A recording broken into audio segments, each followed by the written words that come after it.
اللہ نے دنیا کی عورت کو بنایا مٹی سے اور جنت کی عورت کو بنایا مشک اور زعفران سے۔ وہ سورج کو انگلی دکھائے تو سورج اس کے سامنے نظر نہیں آتا، وہ مردوں سے بات کرے تو مردے زندہ ہو جاتے ہیں، زندوں کو جھلک دکھائے ان کے کلیجے پھٹ جاتے ہیں، دوپٹہ ہوا میں لہرا دے ساری کائنات میں خوشبو پھیل جاتی ہے۔ لیکن ایمان والی مٹی والی عورت اگر تقوی اختیار کرے گی تو اس جنت کی حور سے 70,000 گنا زیادہ خوبصورت ہوگی۔ اللہ نے عورتوں کے حقوق رکھے ہیں۔ میرا نبی فرماتا ہے 3 بیٹیوں کی شادی کر دو تو جنت واجب ہو گئی، 10 بیٹوں کی شادی کرو تو جنت واجب کوئی نہیں، 3 بیٹیوں کی شادی کرو تو جنت واجب ہو گئی۔ تو ایک صحابی نے پوچھا یا رسول اللہ 3 نہ ہو 2 ہوں، تو کہا 2 کی شادی کرو تو جنت۔ ایک نے کہا یا رسول اللہ اگر 2 نہ ہو 1 ہی بیٹی ہو اور آگے کوئی سلسلہ بھی نہ ہو، تو آپ نے کہا 1 بیٹی کی شادی کر دو تو جنت واجب۔ یہی بہن بن جاتی ہے، بیٹی سے بہن بنتی ہے، بھائی آتا ہے۔ تو میرے نبی نے فرمایا جس کو اللہ نے 2 بہنیں عطا فرمائیں، 2 بہنیں، اور انہوں نے اس کا حق ادا کیا، حق ادا کیا، حق کہ بھائی بہنوں کا حق مار جاتے ہیں، ماں باپ کی وراثت میں سے بہنوں کو نہیں دیتے، نہیں دیتے۔ یہ ایسے ہی حرام ہے جیسے شراب بیچنا حرام ہے۔ تو میرے نبی نے فرمایا جس نے بہنوں کو حصہ دیا، جس کو اللہ نے 2 بہنیں دی، اس نے بہنوں کا حق دیا، اور شادی کے بعد بھی ان کے سر پہ ہاتھ رکھا تو اس پہ جنت واجب ہو گئی۔ پھر یہ بیٹی، بیٹی سے بہن، بہن سے بیوی۔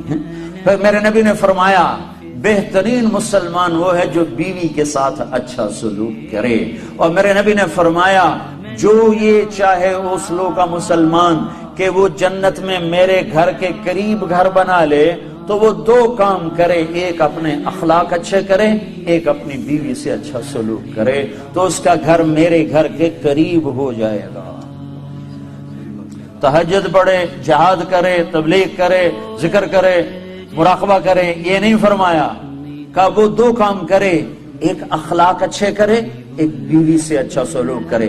یہ بیوی سے اچھا سلوک بھی تو اخلاق میں آتا ہے، اس کو الگ کیوں کہا ہے؟ کہ بہت سے لوگ باہر بڑے اخلاق والے ہوتے ہیں اور گھر میں بیویوں کے ساتھ بڑے بدتمیز ہوتے ہیں، بیویوں سے ایسے سلوک کرتے ہیں جیسے نوکرانیاں، بیویوں کے ماں باپ کو ایسے گالیاں نکالتے ہیں جیسے انہیں گالی دینا ثواب کا کام ہے۔ تو اس لیے اس کو الگ ذکر کیا کہ جو یہ چاہے جنت میں میرے گھر کے قریب گھر بنائے۔ کون نہیں چاہتا؟ تم چاہتے ہو کہ نہیں چاہتے؟ تو اللہ کے نبی نے کہا 2 کام کرو، ایک اخلاق اچھے کرو، ایک اپنی بیوی سے اچھا سلوک کرو۔ پھر بیویوں کو بھی سمجھایا، برابری، توازن قائم کیا ہے کہ اگر میری شریعت میں سجدہ ہوتا تو میں بیوی سے کہتا خامند کو سجدہ کرے۔ ایک عورت نے پوچھا یا رسول اللہ میری شادی ہو رہی ہے، میرے خامند کا میرے اوپر کیا حق ہوگا؟ تو آپ نے فرمایا تیرے خامند کے جسم پہ پھوڑے پڑ جائیں، پھوڑے ہو نکل آئیں، اور پھوڑوں میں پیپ پڑ جائے، اور تو زبان سے چاٹ چاٹ کے اس کے زخم صاف کرے تو بھی تو نے خامند کا حق ادا نہیں کیا۔ لو ان المرأة صلت 5 صامت شهرها حسنت فرجها اطاعت بالها دخلت من ای ابواب الجنت شاءت۔ میرے نبی نے فرمایا جس عورت نے 5 نمازیں پڑھی، رمضان کے روزے رکھے، خامند کی اطاعت کی اور بدکاری نہ کی، عزت میں خیانت نہ کی، تو جب وہ آئے گی تو جنت کے 8 دروازے کھل جائیں گے۔ اللہ فرمائے گا جدھر سے چاہ چلی جا، جنت تیرے لیے ساری حلال ہے۔ یہی عورت ماں کے روپ میں تبدیل ہو جائے تو میرے نبی نے فرمایا کاش میری ماں ہوتی اور میں عشاء کی نماز کے مصلی پر ہوتا اور میں سورۃ فاتحہ شروع کر چکا ہوتا، اور ادھر سے میرے گھر کا دروازہ کھلتا اور میری ماں کہتی بیٹا محمد، تو میں اس کی خاطر نماز توڑ دیتا۔ میں کہتا اماں جی حکم، میں پھر پڑھوں گا۔